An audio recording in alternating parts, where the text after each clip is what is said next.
Hello and welcome back to another brand new upload where, yes, it's another Doctor Who review. This time it's another mega review for the complete series 2 of Modern Doctor Who. Now, expect a whole lot more Doctor Who content for the rest of this year. As you already know from last month, I reviewed the first ever anniversary special. Those are still coming out, as well as I'm going to catch up on all the other seasons that I have yet to review, starting with Series 2 and then ending with Series 10, because I've already done a Series 1 and a Series 11 to 13 review last year. I'm also going to try and not script this. Scripted content just doesn't seem to do well really on this channel, so uh, hopefully I don't ramble too much, because I tend to ramble a hell of a lot when it comes to my love of this show. So fingers crossed that I don't end up rambling.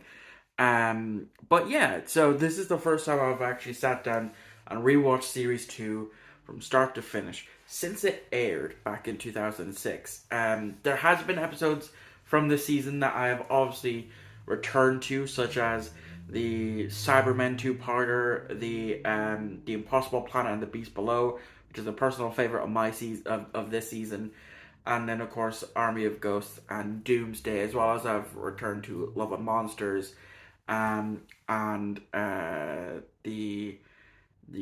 episode before the series finale, which I am Fear Her. That's the name of it. Took me a while to remember it. So yeah, like there was two episodes in this season that I have not seen since it actually aired back in 2006. That being The Idiot's Lantern and Tooth and Claw.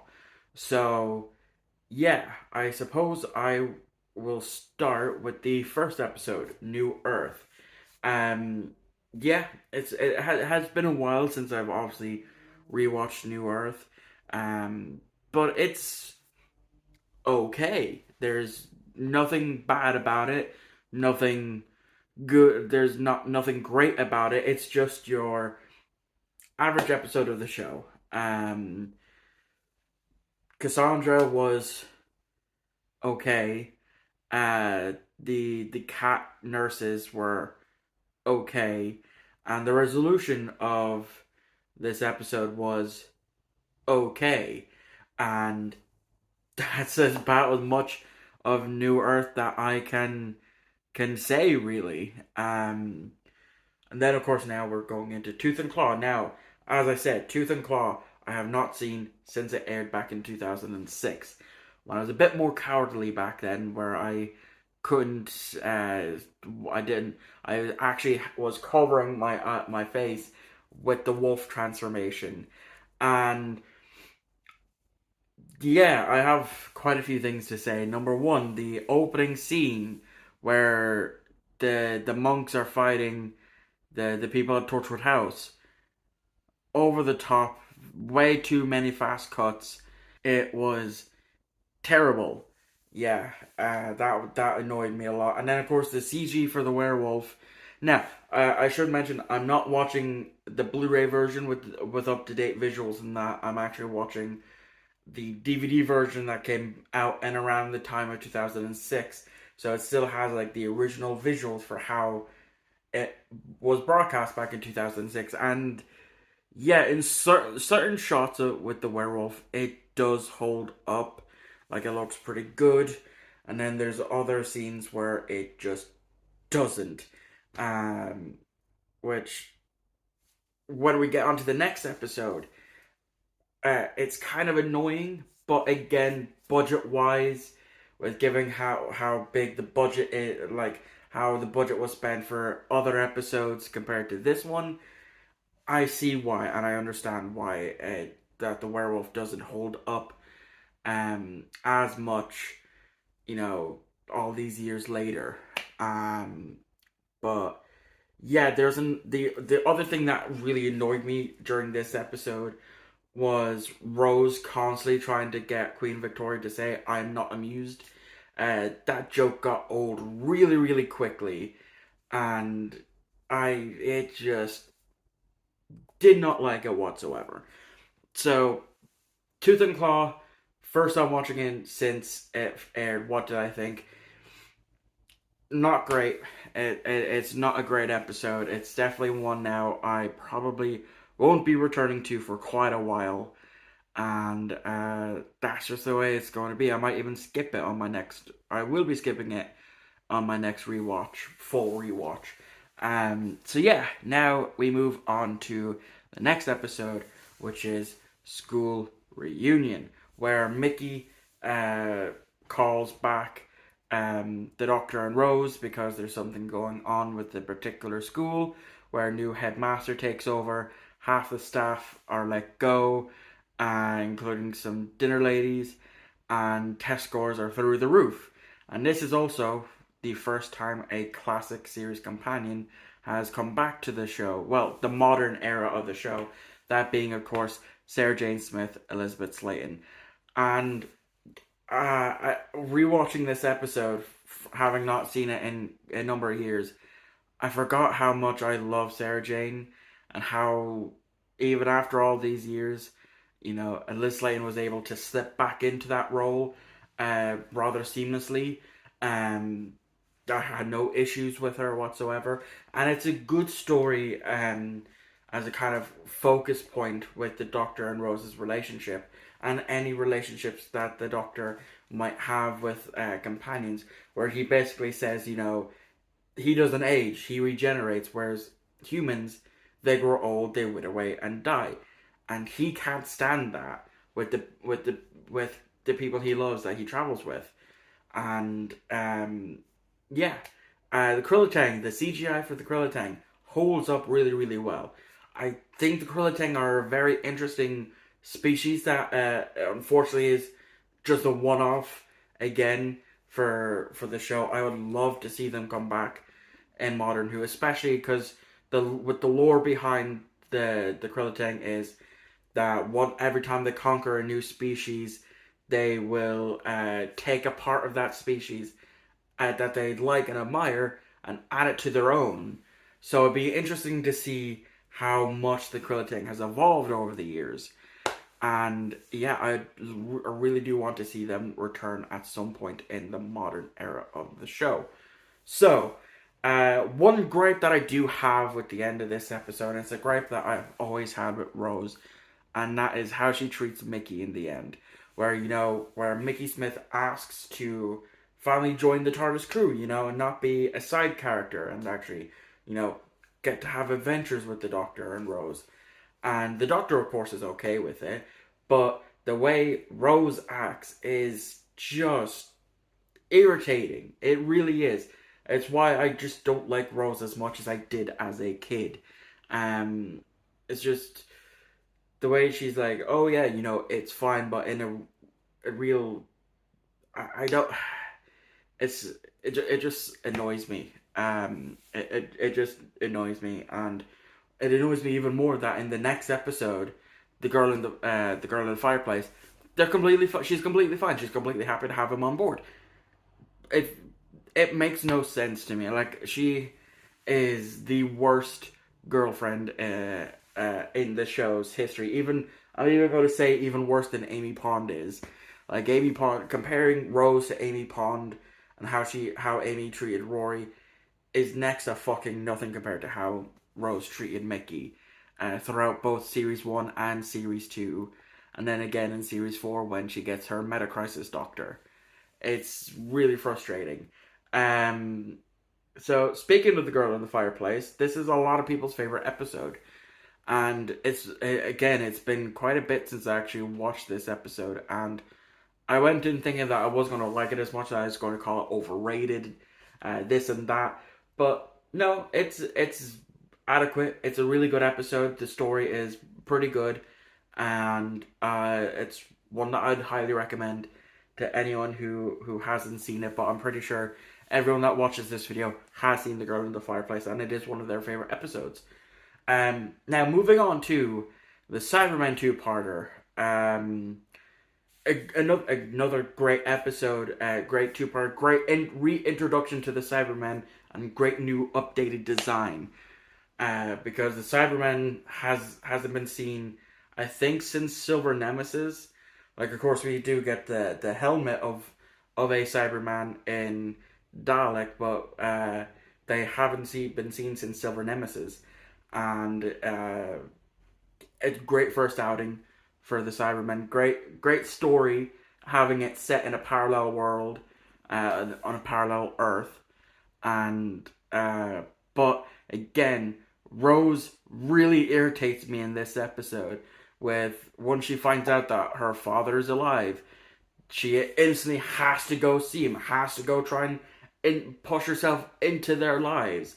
You know, she doesn't exist in this universe. Well, here she is. Let me go try and push my way into my dead father, who's still alive in this parallel universe's life.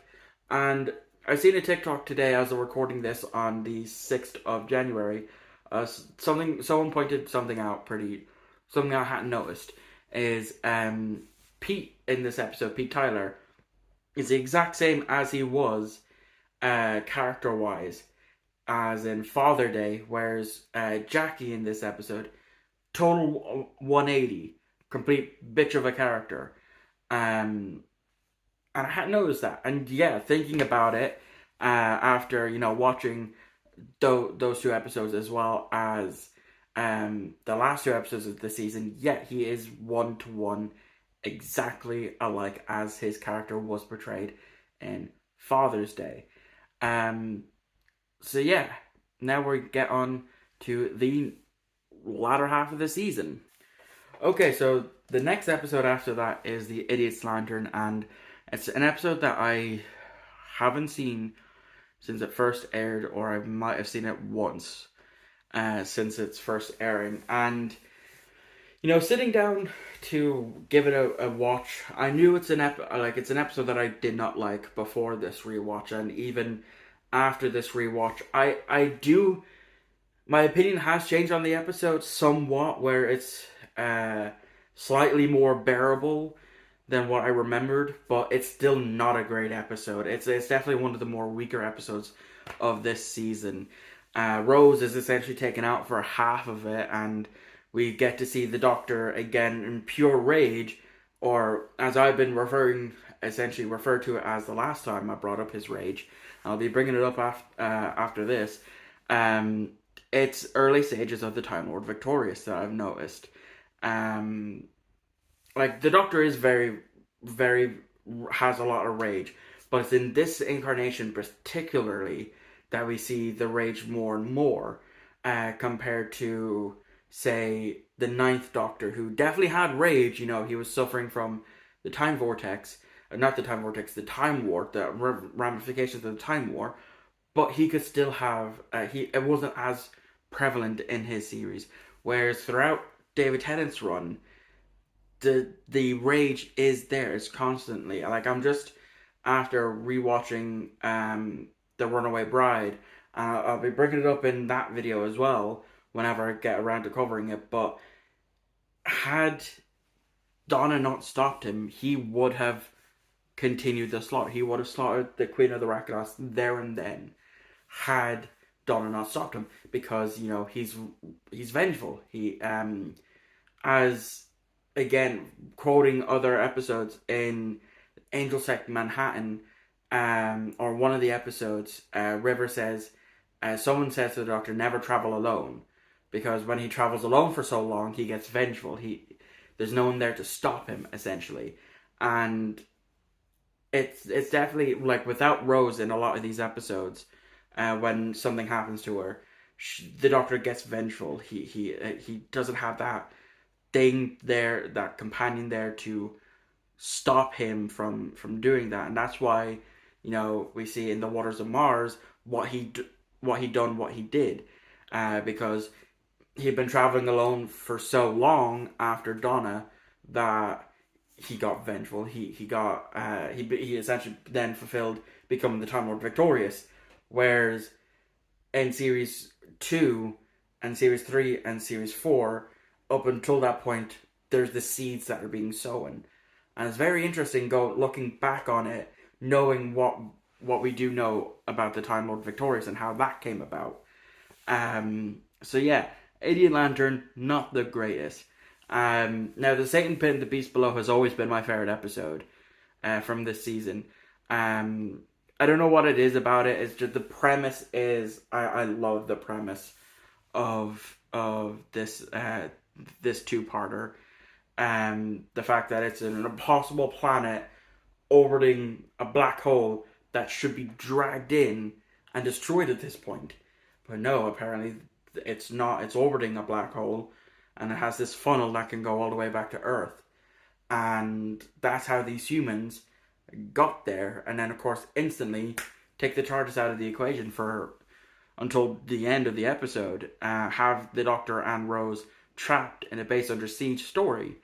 It's fantastic. And the whole premise of the Beast is very interesting, and I wish they would have done more with that. But obviously they couldn't because the planet went straight into the black hole, killing the Beast dead. And then the next episode after that, we get Love and Monsters. Now this episode, as a lot of fans have put it, is not a great episode, and I'm not gonna lie, I've fucking gone around like a pendulum on how I feel about this episode. When I was a kid, I actually loved it. I thought it was really, really good. Then in my teenage years, I didn't. I thought it was terrible. I thought it was a really, really bad episode. And now, in my late 20s, because I'm a month away from being 25 by the time this comes out, Jesus Christ, I'm getting old, I don't mind it as much. I think it gets so much hate that it doesn't need. It's just a fun Doctor Light episode. I mean, there has been better Doctor Light episodes, but it's actually not that bad. I'd say if you don't like Love and Monsters, give it another go. Give it another watch through. You might change your mind. If you just go into it with an open mind of, ignoring the hatred, not the hatred, but the disdain for this episode that you might have, you might actually come out and actually enjoying it that bit more. But yeah, that's what I thought of the. I came out with that episode enjoying it that bit more than when I did in my teenage years. It's an alright episode. It's not great. It's not bad or anything. It's just average episode of Doctor Who. It's campy. It's silly. It's what Doctor Who is, and what Doctor Who has always been is a campy, silly show for kids. So yeah, that's what I think of Love and Monsters now after this episode. After this rewatch of Series 2. Now we get into Fear Her. I hate to be negative, but it's after two or three rewatches over the years, it's not great. It's bad. It should not have been greenlit. And I hate dogging on the kid actors because they're just kids. They're not, they don't have the necessary acting skills. But the actress who plays Chloe Weber, it's not great. She's not a good child actor, and I hate saying that because they're just kids. But yeah, it's not great. It's not a good episode. But one thing I always find funny is whilst that's taking place, who know, like, I don't know exactly, like, it's obviously taking place during the London 2012 Olympics, but at the same time, either at the same time or early on in the year 2012 or later on in the year 2012, the Doctor and Rose is in America dealing with the Dalek. So, because you remember Dalek from Series 1, that takes place in 2012. So does this episode. So it's an interesting thing to think about. But that now brings us on to Army of Ghosts and Doomsday. And it's a great send-off to the Rose character. It's really good. She gets a bit annoying at times throughout this episode, but it was, I remember as a kid it being hyped up as this big monumentous event because it's the Cybermen that we see, for the vast majority of Army of Ghosts. And it's not until the end of the episode that the Daleks show up. And I remember as a kid not knowing that was going to happen. And I was fucking mind-blown that the Daleks are here. That it's now not only just the Cybermen, which was teased in the next time trailer at the end of Fear Her, but it's the Daleks, and now they're at war with each other in Doomsday, and the whole situation with the parallel world is back again. And we get to see Pete. We get to know that now this parallel world is far more advanced, and compared to our universe. It's like 3 years into their future, where it's still the same time for us. When they first crossed over, it was the February, so it's still in around the same time, just obviously several months later, in our universe compared to the parallel universe. And what I love also about this episode is Mickey. Like Mickey has gained so much confidence in this episode, like from his time being in the parallel world, stopping the Cybermen and all that. And it done his character well, because he's always been not so much a coward, but a coward like afterthought, And it's really well. It's really nice to see how his character went in the episode, in this two parts that we do see in series 4 when he does make a return, and again at the end of Time Part 2 when he's married to Martha. We get to see that, and so yeah. I honestly went in to rewatching this series too, thinking it's not going to hold up. It's not it's not as good as series 1. As I said, series 1 is a near perfect season, and even after this rewatch, season 2 is not. It doesn't hold a candle to series 1, and it doesn't hold a candle to series 3 or series 4 or even series 5. Like as episodes go, there are some really great episodes in here, but there's also some duds that do drag it down, as well as the Rose character and how obsessive she got with the Doctor and with her love. And I mean, I know they repeated the whole love situation with Martha in season 3, and I will cover that very, very soon, but it's still somewhat annoying. Like over the years, as a kid, I loved Rose. I thought she was one of the best companions. But as I grow older, seeing how she treated Mickey and all of that, it just dragged the character down for me. Like, you can still love Rose as a companion. I'm not saying you shouldn't, but for me, I don't see her in the same light as I did as a kid, and it's the same with a lot of these episodes. I like rewatching them. I don't see them in the same light as I did as a kid, and that's okay. That's completely fine. But yeah, the question that I posed in the title, does series 2 hold up? Kind of is the answer that I will give. But there you guys go. A 23 odd minute ramble of a show that I love, and I hope you enjoyed.